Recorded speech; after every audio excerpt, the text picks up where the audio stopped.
for 38 years, I never told anyone about that and basically suppressed all that had happened.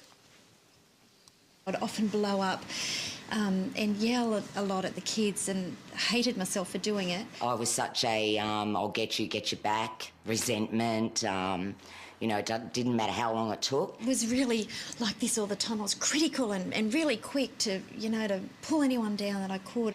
Carrying around all that stuff is draining.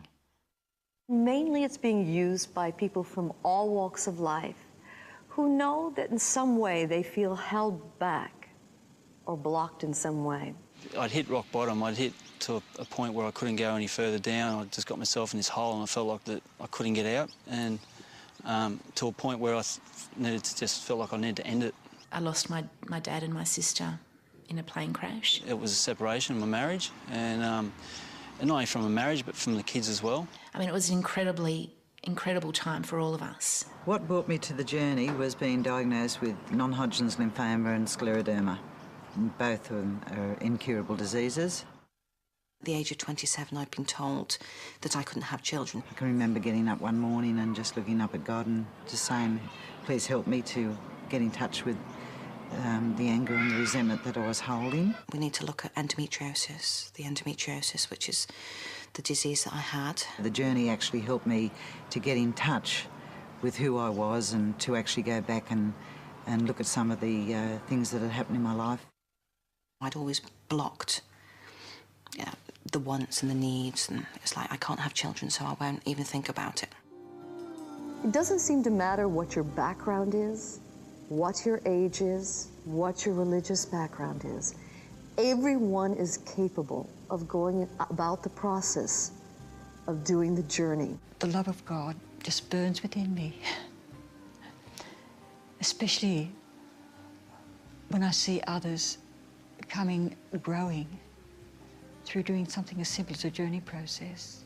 Yes, and changing their attitudes and knowing that they have the inner strengths, like I have the inner strengths now, strengths I didn't have or thought I didn't have before. To be able to focus on a problem and to kind of get a sense of where to go, where you really need to go, and to go to the core of something. As a psychologist and a client, I have faced those fears for my clients and for myself, and I've had to run away the next day feeling really depressed and thinking I'm not going to get out of bed, and no resources to deal with it because I've opened up wounds but not addressed them. Whereas with the journey, if anything you open up, you finish and complete in one cycle, one session. And it's a process that you can undergo.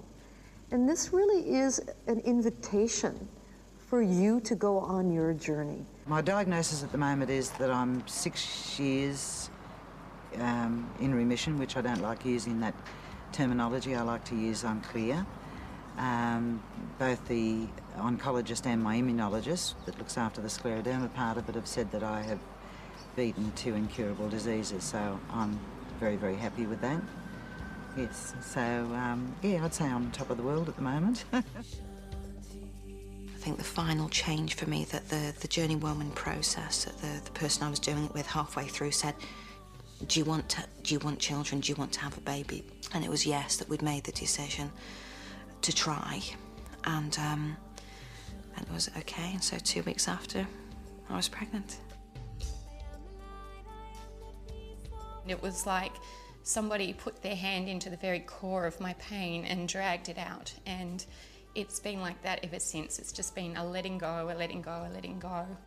Through that process, that clearly then put me in a position to be able to welcome a relationship like that. Now I can express more to my kids. I feel like I don't shut them off as much either. I let them feel whatever they're feeling as well. I was much better equipped to deal with the grief and the loss at that time than what I would have been years earlier without the journey. I think I've just been a better dad than I've ever been.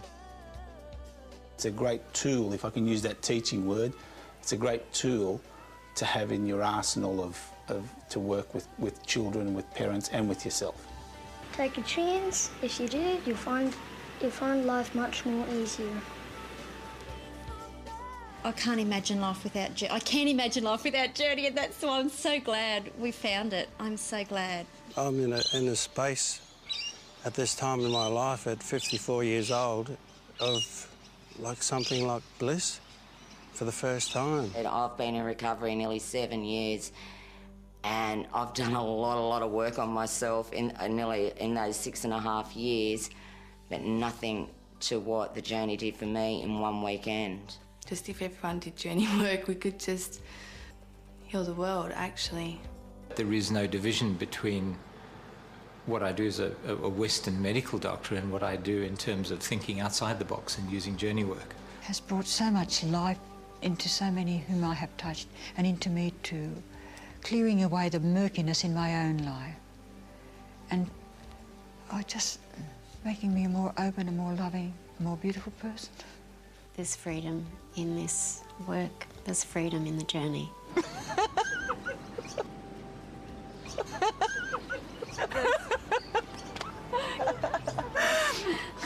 This is what the journey's given me. Yes. That's my prayer, that everyone has access to these tools, that they learn how to fish for their own inner potential inside of themselves, and they let that out. They let the stuff that's holding them back go, so they can be true. They can sing their heart song and live life how they're meant to.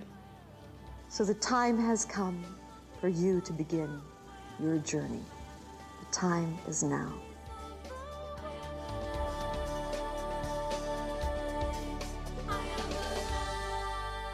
It's a lot of fun to learn who I am and to not be afraid to be who I am, to not worry about what all these people think, you know, just to say, fantastic, this is who I am, and isn't it fun?